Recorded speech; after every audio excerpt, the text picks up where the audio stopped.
good at math? Are you good at math? Do you struggle with math? Do you wish you were as good at math as some other people? You know, some people have that ability to do math really well, and some people really struggle with it.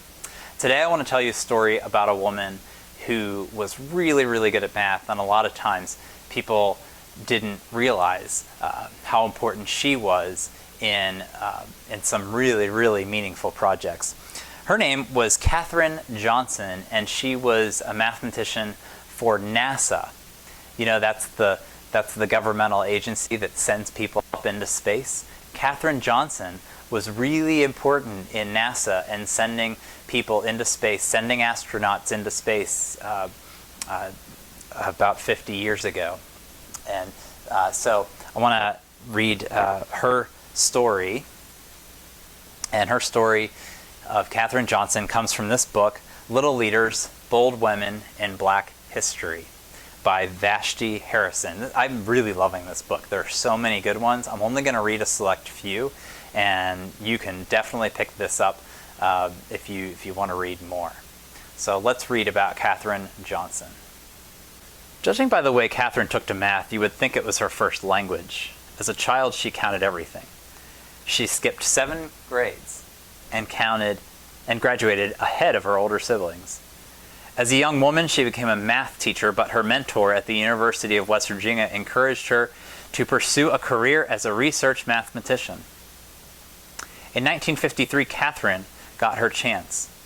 NASA's Langley Research Center in Hampton, Virginia had recently opened a lab that hired African American mathematicians. In a time before there were digital calculators, cell phones, or computer machines, the women and men who performed computations were called computers. Katherine's first assignment was to the Flight Research Division. The United States was in the middle of the space race, a period of time in the 1950s and 60s when America and Russia were competing for technological advancement in spaceflight. The top goal, to get a man on the moon. Katherine was one of the people who helped make it happen. Her job was to calculate the flight path for the first mission in space. Imagine, the Earth is rotating, the moon is revolving, and a rocket has to follow a very specific trajectory in order to reach its moving target. Even when mechanical computers were introduced, Katherine was still crucial.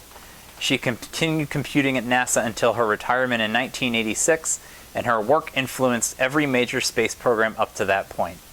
During the Friendship 7 mission in 1962, John Glenn, the first American to orbit the Earth, refused to launch without verification that Katherine herself had double-checked the math.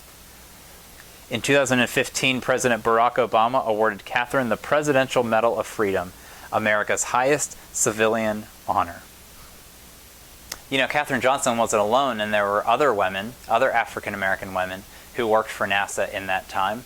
There's a movie about Katherine and a couple of others called Hidden Figures that was made a few years ago.